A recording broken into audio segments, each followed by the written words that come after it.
تعالی بیبیاں پاکاں صحابہ اہل بیت اطہار معاذ اللہ جس طرح کی آج کل ووٹ ڈالتی ہیں عورتیں اسمبلی میں ادھر ادھر جاتی ہیں تو وہ ثابت کرنا چاہتا ہے کہ یہ سارا کچھ رسول اکرم صلی اللہ علیہ وسلم کے دور کی بیویوں نے کیا تھا.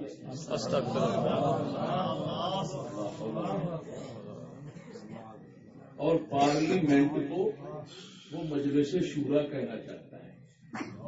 بات کو سمجھنا, پارلیمنٹ اور مجلس اسلام میں مجلس شورا ہے, لیکن وہ مشورے کی مجلس کو پارلیمنٹ اور پارلیمنٹ کو وہ کیا کہتا ہے, مجلس شورا کہنا چاہتا ہے. بات کو سمجھنا. اور اس نے صاف آگے کہا بھی ہے, حضرت سیدنا عبد الرحمان بن عوف کو اس نے چیف الیکشن کمشنر کہا ہے. پھر آگے کہتا ہے الیکشن میں خواتین بھی شامل ہوئی اور تاریخ میں پہلی بار ایسی مثال قائم کی گئی.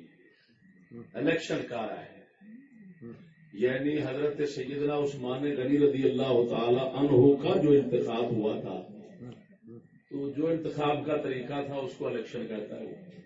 اور الیکشن کہہ کر حضرت عبد الرحمان بن عوف کو کہتا ہے چیف الیکشن کمشنر. اور پھر کہتا ہے کہ جبکہ آج کے دور میں ہم سیاسی اس الیکشن میں خواتین بھی شامل ہوگی اور تاریخ میں پہلی بار ایسی مثال قائم کی گئی, جبکہ آج کے دور میں ہم سیاسی معاملات میں عورت کی شمولیت کا سہرا مغرب کے ساتھ رکھتے ہیں, حالانکہ حقیقت اس کے برعکس ہے. یہ اسلام ہی تھا جس نے آج ہی سے 1400 سال قبل عورت کو حق کے رائے حق کے دہی کا حق عطا کیا. اب بات کو سمجھنا, اس میں ایک ظلم تو اس نے یہ کیا ہے کہ مدینہ شریف کی ریاست میں عورتوں کی رائے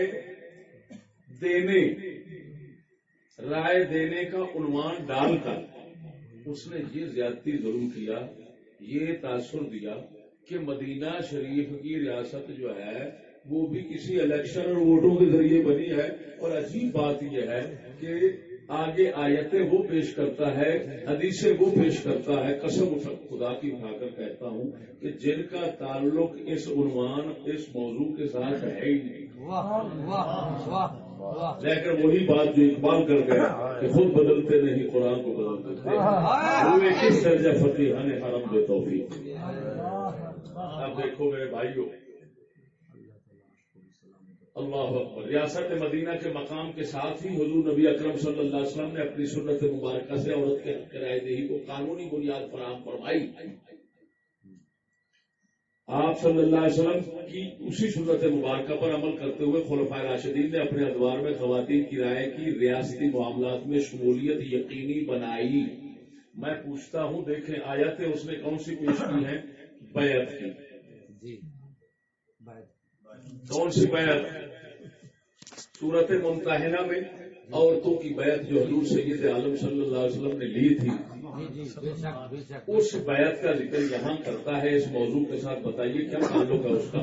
نبی قرآن فرماتا ہے, وہ قرآن بھی سناتا ہوں, یا ایھا النبی اذا جاءک المؤمنات یبایعنک علی الا یشرکن باللہ شیئا ولا یسرقن ولا یزنین ولا یقتلن اولادهن ولا یأتین ببهتان یفترینه بین ایدیهن وارجلهن ولا یعصینک فی معروف فبایعهن واستغفر لهن اللہ ان اللہ غفور رحیم.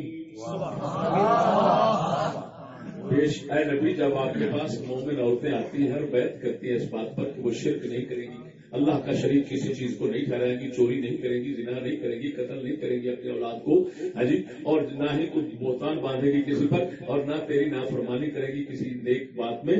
فبایعہن, ان کی بیعت کر محبوب, اور ان کے لیے اللہ سے معافی مانگ, بے شک اللہ غفور الرحیم ہے. ایمان سے بتانا میرے بھائیوں, اس آیت میں کون سی بات ہے مدینہ شریف کی حکومت قائم کرنے میں؟ کوئی بات نہیں، وہ ہے ووٹنگ کا؟ کون سی رائے رسول نے لی؟ یہاں پر تو صرف یہ ہے کہ توبہ کروائی حضور نے، اور اس کو بیعت توبہ کہتے ہیں۔ اور یہ بزرگ لوگ اللہ والے جب مرید کرتے ہیں تو اسی طرح کی بیعت عورتوں سے اور مردوں سے کر لیتے ہیں اور کہتے ہیں توبہ کرنا، ہم تمام گناہ سے چھوٹے بڑے ہم نے چھوڑ دیے، آگے نہیں کریں گے۔ اگر یہ بیعت، یہ ریاست اور کوئی ملک اور حکومت قائم کرنے میں اس کو کوئی مداخلت ہے اور ووٹوں کی حیثیت رکھتی ہے، تو میں پوچھتا ہوں پھر ہر پیر جو ہے وہ بادشاہ بن گئے؟